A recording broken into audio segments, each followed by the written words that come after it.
So there's another story popping out there, and it involves the First Lady, and it involves Hunter Biden. So apparently Hunter Biden was talking, and he suggested that Epstein is the one who introduced Melania and Donald Trump to one another here in New York City, and they said this is not true. We met in 1998 at a Fashion Week party in New York City. All right, here's the statement on behalf of the lawyer for the First Lady. Failure to comply, she wants him to retract the statement. Okay, failure to comply will leave Mrs. Trump had no choice but to pursue any and all legal rights and remedies available to her to recover the overwhelming financial and reputational harm that you have caused her to suffer. They call this extremely salacious. Retract it now. Well, there's there in the notice letter they said they'll be seeking $1 billion. The fact is that the First Lady has succeeded in getting multiple news outlets to retract this story. They really go after the source, this author named Wolf, who has been repeatedly challenged in terms of the accuracy of things that he has written about the Trump family, the Trump administration. You could call it poetic justice. For years, the Epstein story has hovered like a storm cloud over American politics.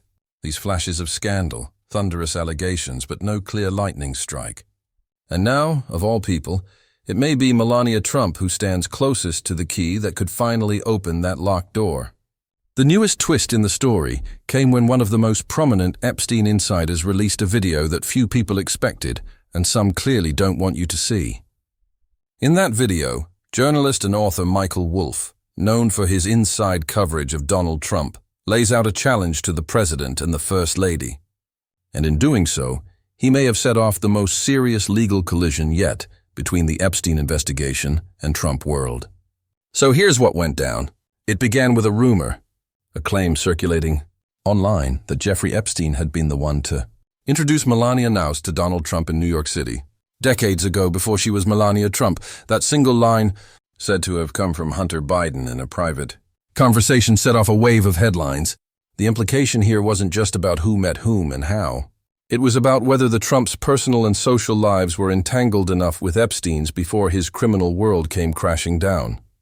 Within hours, this story made its way across social media into the fringe blogs, and then onto mainstream talk segments. And that's when the Trump legal machine started revving its engine. Melania's lawyers moved really quickly, and they issued a formal legal notice demanding that the claim be retracted immediately. The letter's tone was unmistakable.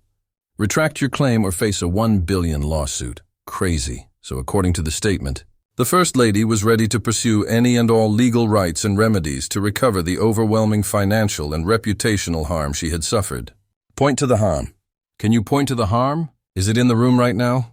News organizations folded almost instantly. Outlets began quietly deleting references to the rumor here. So this is classic Trump-era lawfare warfare. The use of legal threats, not necessarily to win in court, but to chill the discussion and cause people to back off in fear before it spreads. Michael Wolff is the author to whom you are referring, who got in some deep water during Trump 1.0. We'll see if the pursuit continues.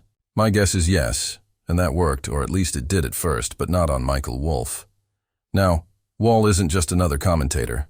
He's written 4 books on Donald Trump and conducted extensive interviews with Jeffrey Epstein before his death in 2019. He is one of the few living journalists who has heard Epstein talk in detail about his connections to both Donald and Melania Trump. So, after receiving this legal threat from Melania's team, Wall did something that the Trumps probably didn't expect. He went public with it. Okay, I have an announcement. For those of you who don't know me, I'm Michael Wolff. I've written 4 books about Donald Trump, and also before his death, I extensively interviewed Jeffrey Epstein, not least of all about his relationship with Donald Trump. I've spoken publicly about aspects of those interviews, including the things Epstein said about his relationship with both Donald Trump and Melania Trump. Several days ago, I was notified by lawyers for the First Lady that they intend to sue me for $1 billion for some of those statements. Now, they've threatened and sued other people for related statements about Melania Trump's relationship with Epstein. So, in a calm, direct video, he described how the First Lady's lawyers were threatening to sue him for $1 billion over comments he made about her and Epstein. He then said something that flipped the entire dynamic. He would not back down from this fight. In fact, he was taking the offensive. Rather than just wait to be sued, Wall filed for a declaratory judgment in New York. So, in simple terms, That move lets him ask the court to decide whether his statements were even legally protected in the first place. It also gives his legal team subpoena power, the ability to compel testimony, documents, and records from witnesses, including Donald and Melania Trump. So that single filing really changes everything. It means that this dispute won't just be about defamation if they even file it in the first place. This could be the window into the Trumps' long-rumored social overlap with Epstein, if you can even say rumored. We've seen them in pictures together. They hung out all the time.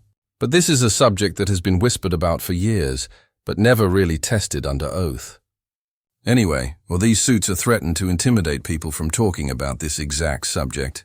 I can't live like that. In fact, to be perfectly honest, I'd like nothing better than to get Donald Trump and Melania Trump under oath in front of a court reporter and actually find out all of the details of their relationship with Epstein. Turning the tables on the Trumps and refusing to acquiesce to them. Last night, my lawyers went into court in New York and asked for a declaratory judgment.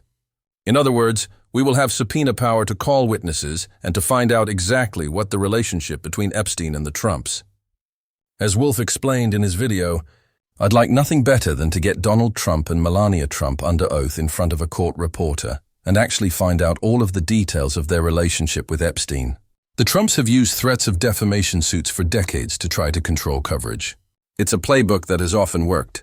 The fear of endless litigation can drain resources and deter journalists from even trying in the first place. But this time that method is showing cracks. By filing first, Wolf reframed the narrative. Instead of being on the defensive, he's daring the Trumps to appear in court because they would have to say things under oath. And we know they lie all the time, but under oath, that's a bigger deal. And even if the case never goes to trial, the process itself could expose some internal communications, deposition transcripts, and new information about who in Epstein's orbit interacted with whom. What began as an effort to silence a story has now turned into a potential discovery fight, one that could pry open some sealed corners of the Epstein timeline that investigators, reporters, and victims have spent years trying to access. To really understand why this matters, you have to look at how the Epstein question continues to haunt powerful figures long after his death. Now, this is going to be an expensive effort, and I'm going to reach out and for everyone's support. But I think that this is going to be also a very fruitful way to finally open this dark curtain and find out what Donald Trump, Melania Trump, and Jeffrey Epstein were doing together. Epstein's social network touched finance, politics, media, and even royalty. Every new document or deposition raises the same unsolved questions, like how much did the people around him know? How much were they involved? And who is at the top of that list for complicity and an interaction with Epstein and his crimes? Donald Trump may be up there. Trump has long insisted that his ties to Epstein were minimal, and they ended years before Epstein's arrest. Melania Trump has said almost nothing on the record. But a formal court case, even a limited one, would force sworn answers, something neither has ever had to give publicly in this context, if they would ever end up in court in the first place. Wall calls his filing a stand for transparency, but it's also a personal gamble. Going up against the Trumps means facing the full force of their legal network and media counteroffensives, and they have a lot of power, even though a lot of it is illegal. Still, his move has drawn praise from journalists and activists who see it as a test case against slap tactics. These lawsuits that are just intended to silence criticism rather than resolve factual disputes. He's effectively saying, if you're going to threaten me for telling the truth, let's take it to court and see whose version holds up. And no, we don't think Trump's version of truth would ever hold up in an actual court, but it never really makes it under oath. So that challenge lands us in a moment where public frustration is high. Many Americans feel that the powerful keep their secrets and their crimes hidden behind closed doors, while the rest of us face consequences. Wool's video tapped into that sentiment, not with outrage, but with purposeful conviction. If Wolf succeeds in keeping his case alive, it could open a door that others can walk through. Testimony could lead to follow-up cases, and every question answered under oath, or every question posed, could add to the historical record of how deep Epstein's reach really went. That's why this story is more than just about the gossip or the legal sparring or Trump filing a lawsuit like $1 billion as if, right?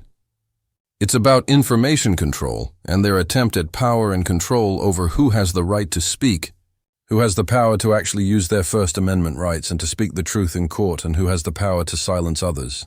And it's about how truth can really sometimes slip through the cracks of intimidation and into the rest of the world, where we know that Donald Trump's name is in those Epstein files.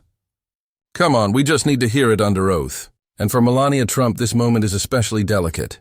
She's spent years cultivating distance from her husband's controversies.